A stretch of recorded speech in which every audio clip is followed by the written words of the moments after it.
David Matthew Barnes is an award-winning author, playwright, poet, and screenwriter who's with us here just now. How are you doing? I'm great. How are you today? Yeah, I'm doing great as well. Now, first of all, what's it like to be an author and a screenwriter? Is it quite fun work? It is. It's very fun. It makes for a very interesting day, as you can imagine. Yeah. No 2 days are ever the same, for sure. And I guess, is it typically freelance stuff? So you can sort of wake up when you like. Sort of. I mean, I definitely have a schedule. I have to, in order to meet contract stuff, I have to write at least 1,000 words a day. Oh. They don't have to be good words, but I got to get them down on paper. But yeah, I definitely have a pretty strict schedule just in terms of getting both novels and new screenplays turned in on time. Yeah. And do you ever find yourself just thinking of the most words you can use to write a simple thing? Because that's what I always did when I had to meet a word count for school or something. Yeah. Yeah, I think I probably have the opposite problem is I sometimes write under. And so I'm going back in during the revision process and filling it out a little bit more definitely ups that word count. So yeah, it helps a lot. But the word count, I mean, I'm thinking of school too. When you have that number to meet and match, it can definitely be the driving force to keep going. Yeah, absolutely. So what are some of the examples of things that you've worked on then? I have a new young adult novel that just came out last month called Marijuana Mermaid. Ooh, that's which is done very well. With a great company called Kyle Publishing in Los Angeles. And that came out last month in paperback and ebook. It's about a young woman in high school who is in a lot of trouble for something that she did at her former high school and goes and lives with her estranged father.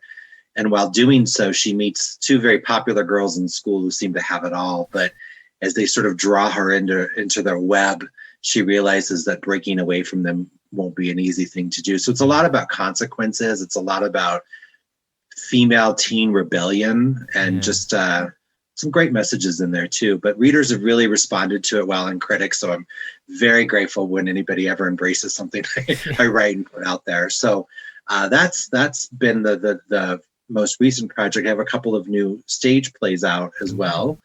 And I just finished writing a screenplay horror film about a female serial killer. So we'll see how that does. Yeah.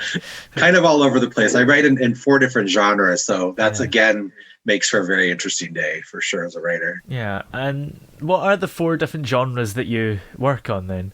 Great question.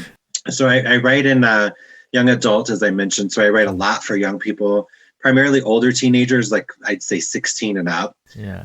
Last couple of years of high school type of thing.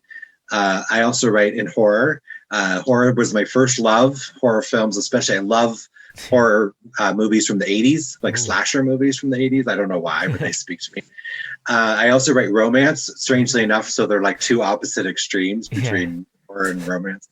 And then I also write thriller too, which is sort of that in-between place, which I like. I like a good suspense thriller. So those are the 4 I have been writing in my long career. And what is the difference between horror and thriller? That's an awesome question. No one's ever asked that.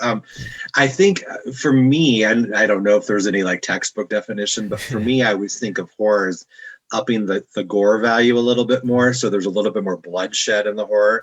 Thriller tends to be a little bit more psychological, I think, in terms of like the situation that you're creating on screen or on page. Horror, I think, is much more, I think they can both be terrifying, but horror tends to play, I think, a little bit more on people's fears or what scares them. Yeah, I think I see a lot of films marked as the genre being thriller, but they're not necessarily gory ghost and vampire things. It's just a suspenseful film that could be about anything. Yeah, I know. It's kind of interesting how they label stuff for sure. Market it. Yeah, absolutely. So, how did you first get interested in writing and things in the first place? I'm very indebted to, this is going to sound kind of corny, but my second grade school teacher, she had the entire class write a Halloween story in second grade.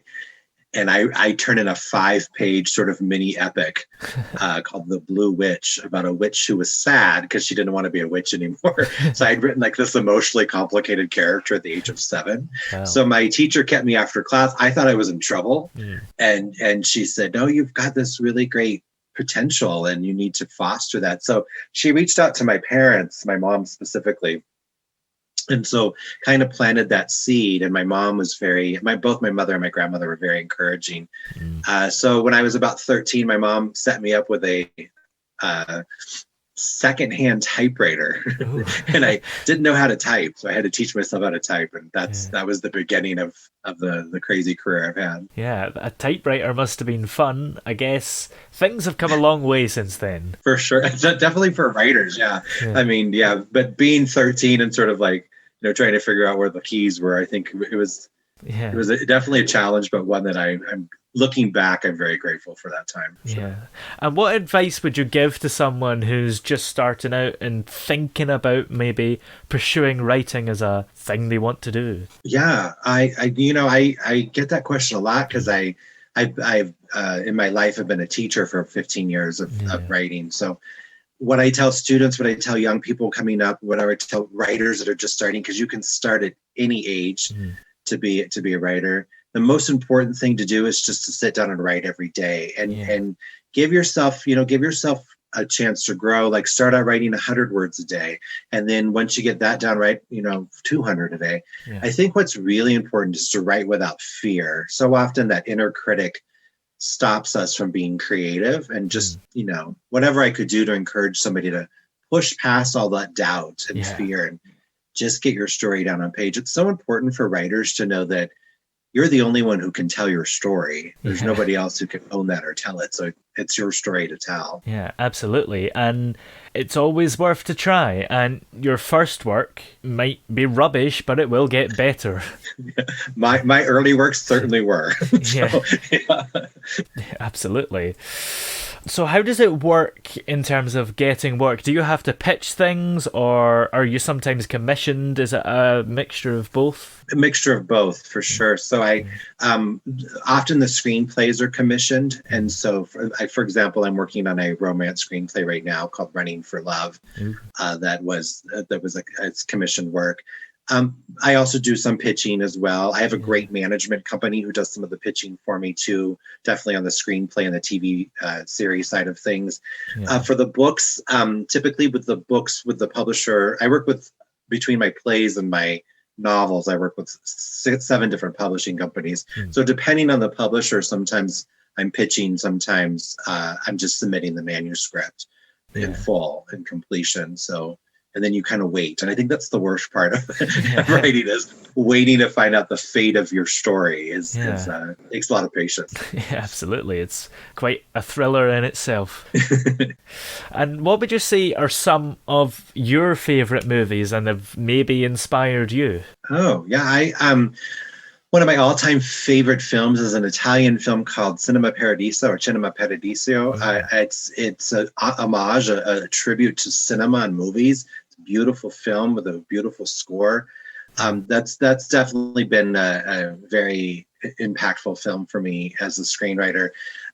Going back to those 80s slasher films, the original Halloween, way back from 1978, I think it was, is just a masterpiece for many reasons. And so when I'm writing horror, I'll go back to that film a lot. And I also am a huge fan of an actress, Jessica Lange, the actress. So I like a lot of her work. I don't know, I tend to be drawn towards stuff. I like to write a lot about ordinary people having extraordinary experiences or circumstances.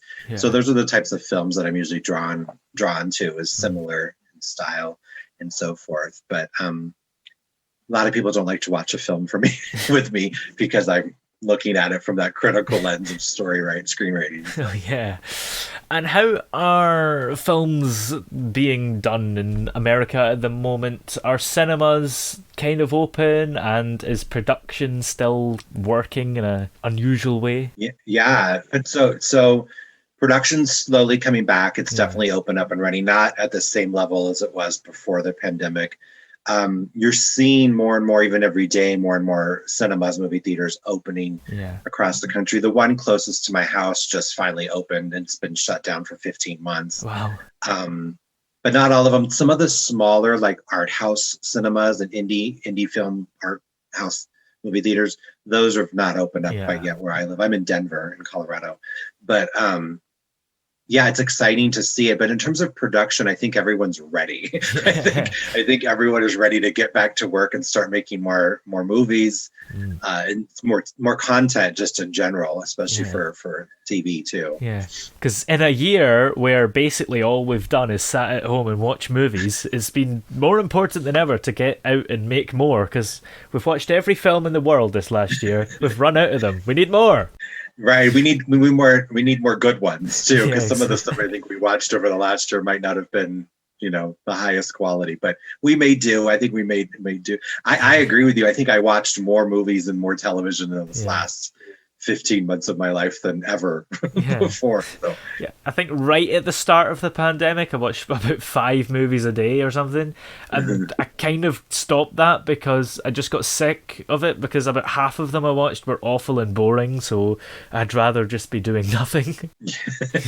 Yeah, I know. It's kind of like, thinking like, what do I want to spend my energy on today, creatively and otherwise? So yeah.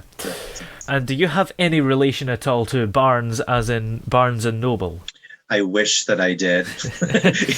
even a distant 14th cousin I would take, but no, I don't. And I wish that I did, because it's such a great it would be a great connection for sure. But they do sell my books, so I'm very grateful to them for that, for sure. So we have a partnership of sorts. They probably just don't realize it, but yeah, it's a great question, because the last name for sure for sure is definitely known for Barnes and Noble. Yeah, I guess you need to get one of those ancestry DNA kits. I don't know if you have them in America, but they'll track them down and see.